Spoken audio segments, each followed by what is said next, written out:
ಅವರು ಮೂವರು ಬ್ಯಾಚುಲರ್ಸ್ ಸಣ್ಣ ಪುಟ್ಟ ಕೆಲಸ ಮಾಡಿಕೊಂಡು ಬಾಡಿಗೆ ಮನೆಯಲ್ಲಿ ಜೀವನ ಮಾಡ್ತಾ ಇದ್ರು. ರಾತ್ರಿ ಊಟ ಮುಗಿಸಿ ಟಿವಿ ನೋಡ್ತಾ ಇದ್ದವರಿಗೆ ಬಾಗಿಲು ಬಡಿದ ಶಬ್ದ ಬಂತು. ಗೆಸ್ಟ್ ಇರಬಹುದು ಅಂತ ಬಾಗಿಲು ತೆಗೆದ್ರೆ ಭಯಾನಕ ಶಾಕ್ ಆದಿತ್ತು.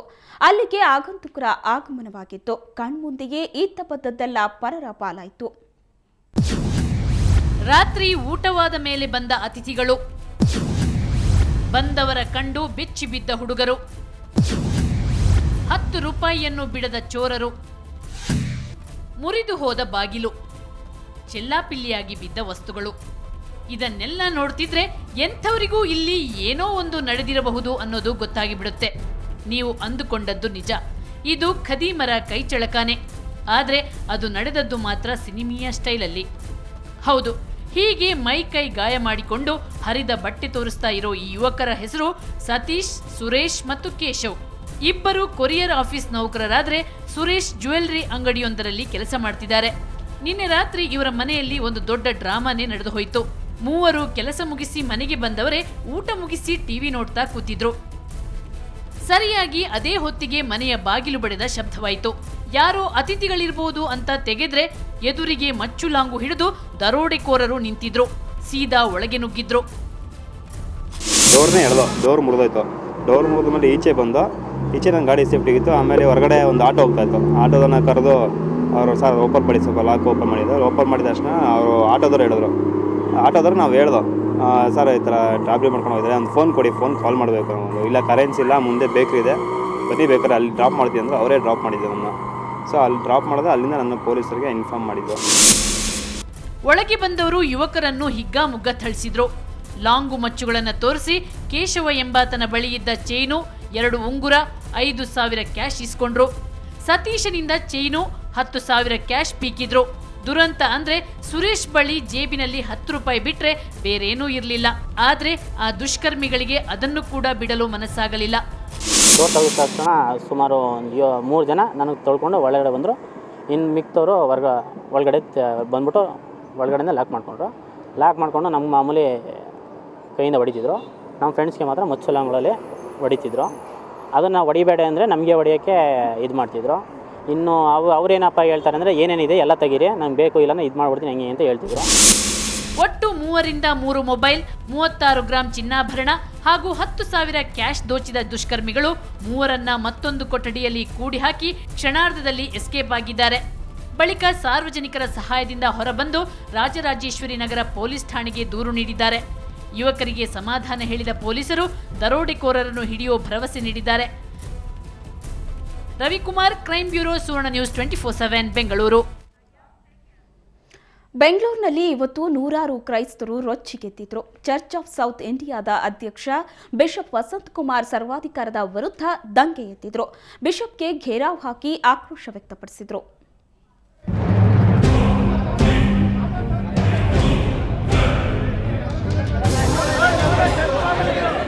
ಬೆಂಗಳೂರಿನ ಕಾರ್ಪೊರೇಷನ್ ಸರ್ಕಲ್ ಬಳಿ ಇರೋ ಚರ್ಚ್ ಆಫ್ ಸೌತ್ ಇಂಡಿಯಾ ಕಚೇರಿಯಲ್ಲಿ ಇವತ್ತು ಗದ್ದಲ ಜೋರಾಗಿತ್ತು. ನೂರಾರು ಕ್ರೈಸ್ತರು ಕಚೇರಿಗೆ ಮುತ್ತಿಗೆ ಹಾಕಿದ್ರು.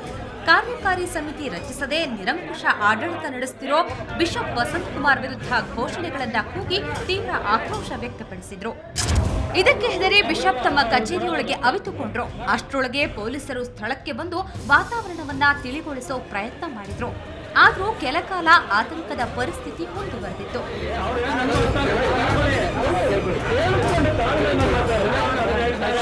A man brought a stay in Chennai which was not in the jurisdiction, and it took 2 months for us to vacate the stay. The stay was finally vacated on 14th of December 2011, and the court has given an order to conduct the election. In spite of that, as you have rightly seen, Bishop did not have the mind to conduct the election because he is retiring in May 6th, and he wants to retire without a elected body. South India church ವ್ಯಾಪ್ತಿಗೆ ಸುಮಾರು 113 ಚರ್ಚ್ಗಳು ಬರುತ್ತವೆ.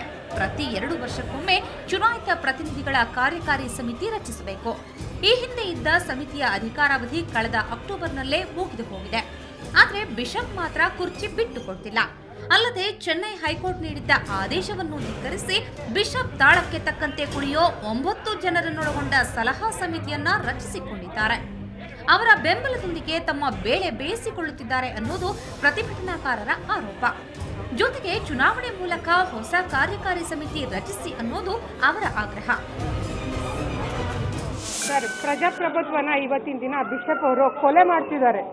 ಯಾಕಂದ್ರೆ ಸುಮಾರು ವರ್ಷದಿಂದ ನಮಗೆ ಅನ್ಯಾಯದಲ್ಲೇ ನಮ್ಮನ್ನ ತುಂಬಿ ತುಳುಕಿಸ್ತಾ ಇದ್ದಾರೆ. ಯಾವೊಂದು ನಮಗೆ ಹೆಲ್ಪ್ ಆಗಲಿ ಇದಾಗಲಿ ಬಡ ಜನರಿಗೆ ಒಂದು ಇದಾಗಲಿ ಏನು ಒಂದು ಅವರಿಂದ ನಮಗೆ ಹೆಲ್ಪ್ ಇಲ್ಲ. ಪ್ರಜಾಪ್ರಭುತ್ವ ಇವತ್ತು ಕೊಲೆ ಮಾಡ್ತಿದ್ದಾರೆ ಅಂದ್ರೆ ನಡೀತಿರೋ ಕೌನ್ಸಿಲ್ ಎಲೆಕ್ಷನ್ ಸಹಿತ ಬೇಡ ಅಂತಿದ್ದಾರೆ. ಕಾರಣ ಏನು? ವಿಶೇಷ ಅಂದ್ರೆ ಒಂದು ಹಂತದಲ್ಲಿ ಪ್ರತಿಭಟನೆಗೆ ಮಣಿದು ರಾಜೀನಾಮೆ ಕೊಡೋದಕ್ಕೆ ಮುಂದಾಗಿದ್ದ ಬಿಷಪ್ ಸ್ಥಳಕ್ಕೆ ಪೊಲೀಸರು ಬಂದ ತಕ್ಷಣ ರಾಗ ಬದಲಿಸಿದ್ರು. ಇದನ್ನ ತೀವ್ರವಾಗಿ ಖಂಡಿಸಿರುವ ಕ್ರೈಸ್ತರು ಕೋರ್ಟ್ ಮೆಟ್ಟಿಲೇರಲು ನಿರ್ಧರಿಸಿದ್ದಾರೆ. ಡೇಟ್ ಕೇಳಿದಾಗ ಆ ಮಧ್ಯೆ ಏನೋ ಒಂದು ಯಾರೋ ಏನೋ ಅಂದ್ಬಿಟ್ರು ಅಂತ ಹೇಳ್ಬಿಟ್ಟು ಅವ್ರು ಯಾರೋ ನನ್ನ ಬೈದ್ಬಿಟ್ರು, ಅದಕ್ಕೋಸ್ಕರ ನಾನು ಕೊಡಕ್ಕೆ ಬರಲ್ಲ, ನಾನು ರಿಸೈನ್ ಮಾಡ್ತೀನಿ ಅಂತ ಸುಳ್ಳು ಇದು ರಿಸೈನ್ ಮಾಡ್ತೀನಿ ಅಂತ ಸುಮಾರು ವರ್ಷಗಳಿಂದ ಹೇಳ್ತಾನೆ ಬಂದಿದ್ದಾರೆ. ಈ ರೀತಿ ಆಗಿದ್ದರಿಂದ ನಮಗಿನ್ನ ನ್ಯಾಯ ಸಿಕ್ಕಿಲ್ಲ. ನಾವು ರಿಸಲ್ಟ್ ಈಗ ಡೇಟ್ ತಗೊಂಡ್ರೆ ನಾವು ಮುಂದೆ ಹೋಗೋದೇ ಇಲ್ಲ. ಒಟ್ಟಲ್ಲಿ ಭಾರೀ ಗದ್ದಲ ಗಲಾಟೆ ನಡುವೆ ಈ ಪ್ರಕರಣವನ್ನ ಕೋರ್ಟ್ ಅಂಗಳಕ್ಕೆ ಒಯ್ಯಲು ವೇದಿಕೆ ರೆಡಿಯಾಗಿದೆ. ಆದರೆ ನ್ಯಾಯಾಂಗ ಹೋರಾಟದಲ್ಲಿ ಜಯ ಯಾರಿಗೆ ಸಿಗುತ್ತೆ ಅನ್ನೋದನ್ನ ಕಾದು ನೋಡಬೇಕಿದೆ. ಮಸೂದ್ ಜೊತೆ ಮಾರುತಿ ಪಾವಗಡ, ಸುವರ್ಣ ನ್ಯೂಸ್ 24/7 ಬೆಂಗಳೂರು. ಮನೆ ಬೀಗ ಹಾಕಿ ಹೊರ ಹೋಗ್ತಿದ್ದೀರಾ? ಹೇಗಾದ್ರೂ ಆಗ್ಲಿ ಸ್ವಲ್ಪ ಹುಷಾರಾಗಿರಿ. ಯಾಕಂದ್ರೆ ನಗರದಲ್ಲಿ ಕಳ್ಳರ ಕರಾಮತ್ತು ಜೋರಾಗಿದೆ. ಇವತ್ತು ಮಲ್ಲೇಶ್ವರಂನಲ್ಲಿ ಆಗಿದ್ದು ಅದೇ. ಆದ್ರೆ ಈ ಕಳ್ಳನ ನಸೀಬು ಕೈ ಕೊಟ್ಟಿತ್ತು ಅನ್ಸುತ್ತೆ. ಒಳಗಿದ್ದ ಕಳ್ಳನನ್ನ ಮನೆಯವರೇ ಟ್ರ್ಯಾಪ್ ಮಾಡಿ ಪೊಲೀಸರಿಗೆ ಹ್ಯಾಂಡ್ ಓವರ್ ಮಾಡಿದ್ದಾರೆ.